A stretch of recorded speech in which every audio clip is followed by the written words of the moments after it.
बहुत समय पहले की बात है। रूस में दो बहनें रहती थी। बड़ी बहन की शादी शहर में रहने वाले एक अमीर व्यापारी से हुई थी, जबकि छोटी बहन की शादी गांव में रहने वाले एक किसान से हुई थी। एक बार बड़ी बहन अपनी छोटी बहन से मिलने उसके गांव आई। फुर्सत के पलों में जब दोनों बहनें बतियाने बैठी तो बड़ी बहन अपनी अमीरी की शेखी बघाड़ते हुए कहने लगी, शहर में हम बड़े ठाठ से रहते हैं। बड़ा सा घर, बाग बगीचे, सुंदर नए नए फैशन के कपड़े, खाने के ढेरों नए नए स्वाद वाली वस्तुएं, तमाशे, थिएटर, घूमने को बहुत सारी जगहें। सच में बहुत आनंद आता है। मैं तो कहती हूँ हमारा जीवन तुम्हारे इस गांव के जीवन से बहुत बेहतर है। गांव में रहने वाली छोटी बहन को बड़ी बहन की बात चुभ गई। वह भी अपने ग्रामीण जीवन की तारीफ करते हुए बोली, ये सच है कि गांव का जीवन उतना सुंदर और स्वच्छ नहीं है जितना आपका शहर में है। हमें कहीं अधिक मेहनत करनी पड़ती है, लेकिन हमारा जीवन शांत और सुरक्षित है। जमीन हमें हमेशा खाने को पर्याप्त दे देती है, जबकि शहर में अमीर से गरीब होने में वक्त नहीं लगता। तुम्हारे पति को जुए और शराब की लत लग सकती है, उसे कोई प्रेमिका मिल सकती है, लेकिन गांव में ऐसा कोई प्रलोभन नहीं है। मेरे पति मेहनतकश इंसान हैं और बुरी चीजों से दूर रहते हैं। छोटी बहन का पति, जिसका नाम पखोम था, वही पास ही आश्रय में लेटा हुआ था और दोनों बहनों की बातें सुन रहा था। वह अपनी पत्नी की बात सुनकर सोचने लगा कि उसकी पत्नी कुछ गलत नहीं कह रही। गांव का जीवन सचमुच शहर की तुलना में बेहतर है, लेकिन उसके पास बस एक ही कमी है और वह है जमीन। अगर उसके पास थोड़ी और जमीन होती तो उसका जीवन और भी सुख शांति से भरा होता। फिर एक दिन उसने सुना कि उसके इलाके का जमींदार अपनी जमीन किसानों को बेच रहा है। खुद उसका पड़ोसी 50 एकड़ जमीन का सौदा करने आया था। पखोम ने अपनी पत्नी से कहा, देखो, हमारा पड़ोसी जमींदार से जमीन खरीद रहा है, हमें भी कुछ जमीन खरीदनी चाहिए। अब उसने जमीन के पैसों का इंतजाम शुरू किया। कुछ पैसे अपने साले से उधार लिए, अपने बेटे को दूसरे किसानों के यहाँ काम पर लगाकर वहां से पेशगी रुपए लिए और 25 एकड़ जमीन का टुकड़ा खरीदने में कामयाब रहा, जिस पर भोजपत्र के पेड़ों का एक छोटा सा झुरमुट था। अब पखोम बहुत खुश था। इस बार उसके यहाँ भरपूर फसल हुई थी, जिससे उसने अपना सारा कर्जा चुका दिया। अब उसके घर में शांति और खुशी का माहौल था। लेकिन ये माहौल ज्यादा दिन नहीं टिक सका। अक्सर पड़ोसियों की गायें उसके खेतों में आ जाती थी और फसलों को नुकसान पहुंचाती थी। उसने किसानों से अपने मवेशियों को रोकने के लिए कहा, लेकिन ज्यादातर ने सुना अनसुना कर दिया। एक दिन वह जुर्माना भरने के लिए अपने 2 पड़ोसियों को अदालत में खींच ले गया। नतीजा ये हुआ कि पड़ोसी नाराज हो गए। एक दिन सुबह पखोम ने पाया कि किसी नाराज पड़ोसी ने उसके प्यारे भोजपत्र के पेड़ों को काट डाला है। इस घटना ने उसे बहुत दुखी कर दिया। उसका शक अपने एक पड़ोसी साइमन पर गया और वह उसके खिलाफ अदालत में पहुंच गया, लेकिन उसके पास कोई पुख्ता सबूत नहीं था। इसलिए जजों ने साइमन को छोड़ दिया। इससे पखोम को इतना गुस्सा आया कि वह जजों को ही भला बुरा कहने लगा। कुल मिलाकर पखोम के लिए गांव में रहना काफी अप्रिय और दूभर हो गया। एक रोज एक यात्री किसान ने रात बिताने के लिए पखोम के घर में जगह मांगी। पखोम ने उसका स्वागत किया। रात्रि भोजन के दौरान किसान ने पखोम से कहा, मैं लोअर वोल्गा से आया हूँ। वहाँ बहुत अच्छी जमीन है और सस्ती भी। मेरे गांव के बहुत से लोग वहीं जाकर बस गए हैं और अमीर हो गए हैं। किसान की बात सुनकर पखोम ने सोचा कि मैं यहाँ गरीबी में क्यों रहूं, क्यों न वोल्गा में बसकर मैं भी अपनी स्थिति बेहतर कर लूं।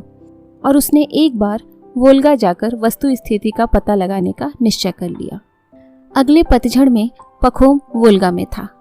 उसके घर रुकने वाले अजनबी किसान ने जैसा बताया था वहां सब वैसा ही था। बहुत अच्छी और सस्ती जमीन थी। पखोम खुशी खुशी घर लौटा। आकर अपनी सारी जमीन और संपत्ति बेची और बसंत ऋतु के आते आते अपने परिवार को लेकर हमेशा के लिए वोल्गा चला गया। वोल्गा के किसानों की पंचायत ने पखोम का जोरदार स्वागत किया। जितने पैसे वह लाया था उतने में उसे पहले के मुकाबले 5 गुना अधिक जमीन मिल गई थी। अर्थात अब वह 125 एकड़ जमीन का मालिक बन गया था।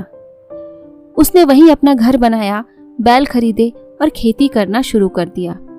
सब कुछ पहले के मुकाबले अच्छा चल रहा था, लेकिन कुछ ही समय बाद पखोम एक बार फिर से खुद को असंतुष्ट अनुभव करने लगा। बात दरअसल यह थी कि पखोम के खेत इकट्ठे नहीं थे, वे दूर दूर फैले हुए थे। उसे एक खेत से दूसरे खेत जाने में कठिनाई होती थी। उसने दूसरे अमीर किसानों को देखा था कि जिनके खेत इकट्ठे थे और वे अपने खेतों के बीच मकान बनाकर आराम से रहते थे और खेती करते थे। उसने सोचा कि अगर मैं भी ऐसी ही इकट्ठी जमीन खरीद सकूं और उसमें अपना मकान बनाकर रह सकूं तो जीवन में चैन आए। संयोग से उसे एक किसान मिल गया जो अपनी 1200 एकड़ जमीन 1000 रूबल में बेचने को तैयार था। पखोम ने उस किसान से जमीन की बात कर ली और रुपयों का इंतजाम भी कर लिया, लेकिन इससे पहले कि सौदा हो पाता, एक व्यापारी रात बिताने के लिए पखोम के घर रुकने आ गया। रात को बातचीत के दौरान व्यापारी ने बताया, मैं बहुत दूर बशकीर प्रदेश से आया हूँ। वहाँ के लोग बहुत ही अच्छे और मिलनसार हैं। उनके पास इतनी जमीनें हैं कि उन्होंने मुझे मात्र 1000 रूबल में 12,000 एकड़ जमीन बेच दी। इतनी सस्ती जमीन धरती पर शायद ही कहीं मिले, और जमीन भी कैसी, एकदम सोना उगलने वाली, उपजाऊ, जिसके बगल में ही नदी बहती है। व्यापारी की बात सुनकर पखोम ने सोचा कि मैं यहाँ 1200 एकड़ के लिए 1000 रूबल क्यों दूं, जब मुझे इतने ही पैसों में 10 गुना ज्यादा जमीन मिल सकती है। उसने जमीन का सौदा स्थगित किया और व्यापारी की बातों की सच्चाई पता लगाने के लिए बशकीर देश जाने का निश्चय कर लिया। अपने परिवार को वहीं छोड़ और एक विश्वस्त नौकर को साथ लेकर पखोम बशकीर देश की ओर निकल पड़ा। रास्ते में पड़ने वाले एक शहर से उसने बशकीर वासियों के लिए कुछ उपहार खरीदे और कुछ दिनों में वहां पहुंच गया। व्यापारी ने जैसा बताया था, बशकीर को उसने उससे बढ़कर ही पाया। वहां के लोग बड़े खुशमिजाज और लापरवाह किस्म के थे। उन्होंने पखोम का बड़े ही दोस्ताना ढंग से स्वागत किया। पखोम ने भी साथ लाए उपहार उन लोगों को बांटे। रात में उन लोगों ने पखोम को एक आरामदायक तंबू में ठहराया और पूछा, आप इतनी दूर से आए हैं, बताइए हम आपके लिए क्या कर सकते हैं। पखोम ने कहा, मैं यहाँ आप लोगों से जमीन खरीदना चाहता हूँ। मेरे गांव की मिट्टी खराब हो गई है, अब उपजाऊ नहीं रही, और जमीन भी मेरे हिसाब से बहुत कम है। बशकीरों ने कहा, हम आपको जितनी चाहिए उतनी जमीन दे देंगे, लेकिन इसके लिए हमारे सरदार की अनुमति आवश्यक होगी। वो आते ही होंगे, उनसे पूछकर ही हम कोई जवाब दे सकते हैं। तभी सिर पर फर की टोपी पहने एक बुजुर्ग व्यक्ति वहां पहुंचा। वही सरदार था। उसने कहा, अगर आपको जमीन चाहिए तो जितनी चाहिए ले सकते हैं, हमारे पास काफी है। पखोम ने खुश होते हुए सरदार को धन्यवाद दिया और कीमत के बारे में पूछा। सरदार ने कहा, हमारी एक ही कीमत है, एक दिन का 1000 रूबल। पखोम को कुछ समझ में नहीं आया। उसने पूछा, एक दिन का 1000 रूबल? भला दिन का जमीन की कीमत से क्या ताल्लुक? सरदार ने समझाया, तुम्हारे पास वो सारी जमीन हो सकती है जितनी तुम एक दिन में पैदल चलकर घेर सकते हो। उसकी कीमत होगी 1000 रूबल। इस अजीबोगरीब बात से हैरान पखोम ने कहा, लेकिन एक दिन में तो मैं जमीन के बहुत बड़े टुकड़े पर घूम सकता हूँ, तो क्या वो सारी मेरी हो जाएगी? बिल्कुल, सरदार ने कहा, लेकिन शर्त ये होगी कि जहां से तुम चलना शुरू करोगे, तुम्हें शाम होने से पहले उसी स्थान पर वापस आना होगा। अगर नहीं आ सके तो तुम्हारे 1000 रूबल जब्त हो जाएंगे और जमीन भी नहीं मिलेगी। पखोम को लगा कि जैसे मुंह मांगी मुराद मिल गई हो। उसने तुरंत सौदे के लिए हामी भर दी और तय किया कि वह अगली सुबह जमीन पर घूमने के लिए निकलेगा। उस रात पखोम सो नहीं सका। वह हिसाब लगाता रहा कि गर्मी के एक लंबे दिन वह 50 मील तो चल ही सकता है। फिर वह सोचने लगा कि इतनी बड़ी जमीन में कुछ खराब जमीन भी हो सकती है। ऐसी जमीन को वह बटाई पर दे देगा और अच्छी जमीन पर खुद खेती करेगा। खेती के लिए कितने जोड़ी बैल लगेंगे, जितने नौकर रहने होंगे आदि सोचते हुए भोर के ठीक पहले उसकी आंख झपक गई। नींद में उसने सपना देखा। उसने देखा कि बशकीरों का सरदार तंबू के बाहर बैठा जोर जोर से हंस रहा था। पखोम उसके पास जाकर पूछता है, आप किस पर हंस रहे हैं?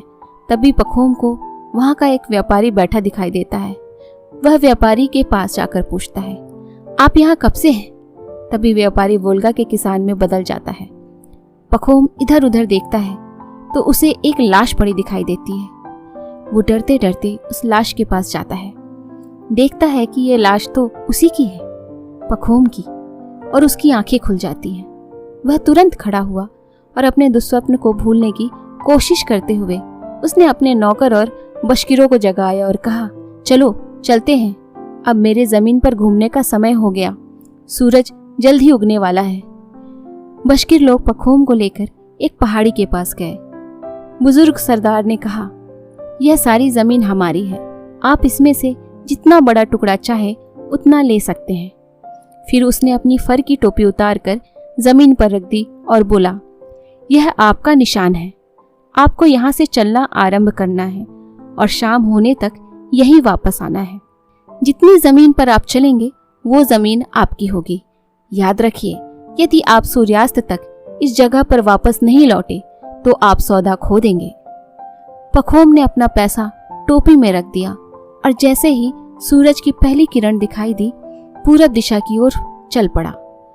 उसके कंधे पर एक फावड़ा था, जमीन पर अपने घूमने के निशान बनाने के लिए। वह चलता रहा और जगह जगह पर निशान बनाता रहा। जितना जितना पखोम आगे बढ़ता जाता, जमीन और सुंदर और बहुत सुंदर दिखाई देती। पखोम ने सोचा कि अभी लौटने के लिए बहुत जल्दी है, अभी मैं और भी आगे जाकर अच्छी जमीन अपने लिए सुरक्षित कर सकता हूँ। और वह और भी तेजी से आगे बढ़ने लगा। सूरज सिर पर झुलसा रहा था और वह पसीने से तरबतर था। उसने पीछे मुड़कर देखा तो वह पहाड़ी जहां से वह चला था उसे मिट्टी के एक ढेले के समान छोटी सी दिखाई दी। वह मुड़ा ताकि अपनी जमीन को चकोर कर सके। भूख लगने लगी थी। उसने जल्दी जल्दी थोड़ा सा खाया और फिर से चल दिया। अब उसका शरीर बुरी तरह थक चुका था, लेकिन वह आराम करने के लिए बिल्कुल नहीं सोच रहा था। अब उसे अपनी जमीन की तीसरी भुजा चलकर बनानी थी, लेकिन उसने देखा कि पहले दो भुजाएं वह कुछ ज्यादा ही लंबी बना चुका है।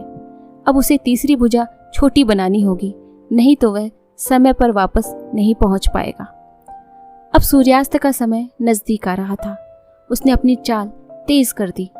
कुछ दूर तेज चलने के बाद उसने दौड़ना शुरू कर दिया, क्योंकि सूर्य बड़ी तेजी से अस्तांचल की ओर जा रहा था। पखोम को घबराहट सी होने लगी। वह जल्दी ही चौथी भुजा की ओर मुड़ा।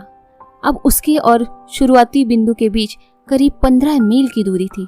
उसने तेजी से दौड़ना शुरू कर दिया, सीधे पहाड़ी की ओर। अब वो बेतहाशा दौड़ रहा था। टोपी अभी भी बहुत दूर थी और वह बहुत थक गया था। उसके पैरों में बहुत दर्द हो रहा था और वह छालों और खरोचों से भर गए थे। मुझे और जल्दी करनी चाहिए, उसने खुद से कहा। मुझे इतनी दूर नहीं आना चाहिए था। अगर मैं समय पर नहीं पहुंचा तो मैं जमीन और पैसे दोनों खो दूंगा। और एक आखिरी प्रयास के रूप में उसने अपनी पूरी शक्ति दौड़ने में झोंक दी। अब उसे लगने लगा था कि वह समय पर नहीं पहुंच पाएगा। उसे इतनी दूर नहीं आना चाहिए था, फिर भी वह पूरी शक्ति से दौड़ा जा रहा था। वह पहाड़ी की तलहटी में पहुंच चुका था। सूरज अस्तांचलगामी हो रहा था। टोपी अभी भी दिखाई नहीं दे रही थी। अब उसे रोना आने लगा था। उसे लगा कि वह पूरी तरह से बर्बाद हो चुका है। उसके हाथ से जमीन भी गई और पैसे भी। सहसा उसे बशकीरों की पुकारें सुनाई देने लगी। वे टोपी के पास खड़े हाथ लहरा रहे थे और उसे प्रोत्साहित कर रहे थे। पहाड़ी की चोटी पर सूरज अभी भी पूरी तरह से डूबा नहीं था। उसने एक बार फिर जोर लगाया अपनी आखिरी ताकत के साथ। उसने बुजुर्ग सरदार को देखा।